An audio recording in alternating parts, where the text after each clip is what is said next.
Hello everyone, this is Hanimama Haikal, and today for this video report, I'll be showcasing the topic relationships between people, objects, and tasks in a virtual game. And the game I've chosen for this report is Halo Combat Evolved.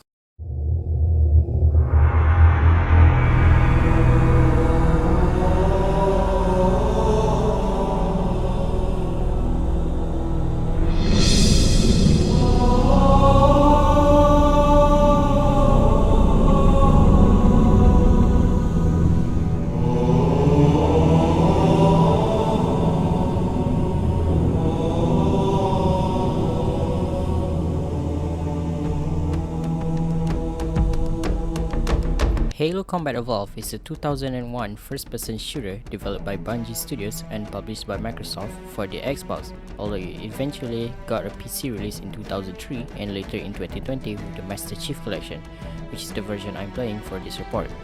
Started out as a real-time strategy game, the game quickly shifted as a first-person shooter as a launch title for the Xbox. The game received universal acclaim among critics and also received Game of the Year awards alongside making Halo a blockbuster franchise spanning across multiple games, spin-off, and books.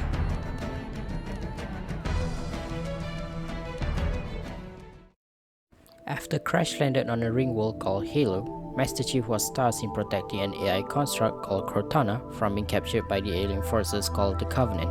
From there, it's up to Chief and his partner to discover the wonders of the ring, from the luscious plateau above and its alien underbelly, while also surviving against the Covenant and fighting survivors along the way, taking the fight directly to them. Unbeknownst to them, that the ring is actually a super weapon capable of wiping the entire galaxy. With that knowledge, it's a race for the humans to stop the Covenant to hold that power at all costs.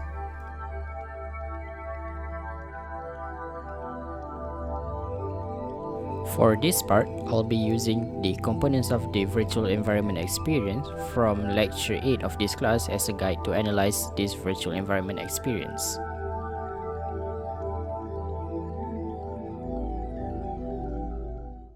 The game took place on a ring-world planet called Halo, which has a varied environment setting for each level. For example, on the first true proper level, Halo, took place in an open plateau with tall cliffside and waterfalls.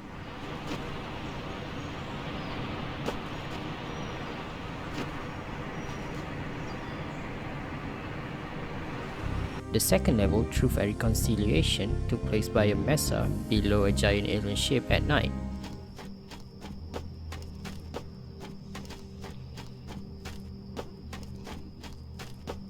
But most notably is the third level, the Silent Cartographer, which took place on a massive island with an inner path to the forest and alien control room.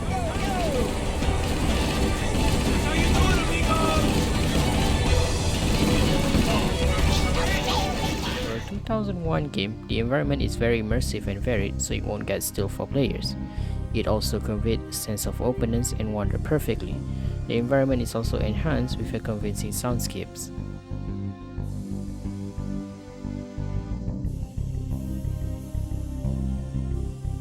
The task of the game is generally the same but contextually different. All of the levels involve you getting to a certain point in the map, but narratively vary per level.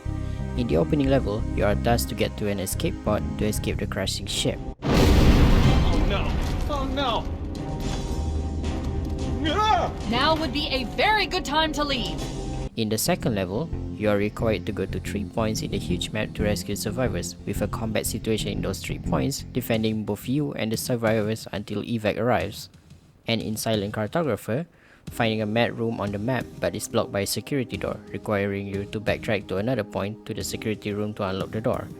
But if you already have the knowledge of this, you can immediately go to the security room first before going to the map room, and the game will acknowledge your actions while also saving you a lot of time. This isn't the map room. Analyzing. This is a security override station for the main facility, located somewhere else on this island. Shut the system down so the Covenant won't be able to lock us out. Throughout the game, players will be tested mainly on their precision with aiming, whether it is on gamepad or mouse and keyboard, positioning or flanking, which is knowing how to dodge enemy gunshots and counterattack, pathfinding and following instructions, although ignoring instruction and going on your own path is also acknowledged by the game.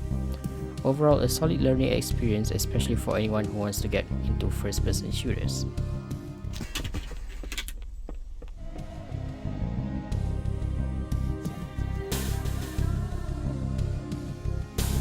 The game includes a multiplayer mode ranging from co-op campaign, where you and your friends can complete the entire game together, but the main highlight of multiplayer is its various deathmatch and objective modes.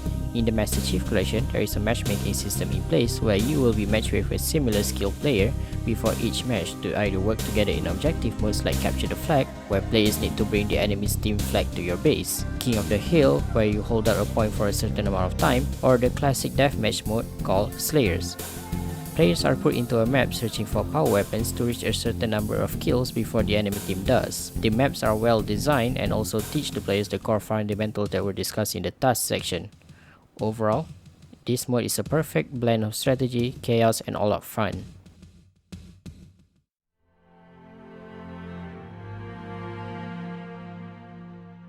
Ever since the game came out on PC for both the original release in 2003 and the Master Chief Collection in 2020, I fell in love with the series to this day and have been playing it constantly, although not as much since I moved on to the sequel, which improves a lot of the first game's issues. But I can at least appreciate it as a work of art with love and care put into it. Each time someone asks me for a new game to experience, I always point to this game and the entire series as a perfect introduction to shooters or for someone looking for a good narrative. That's all for this report. Thank you for watching.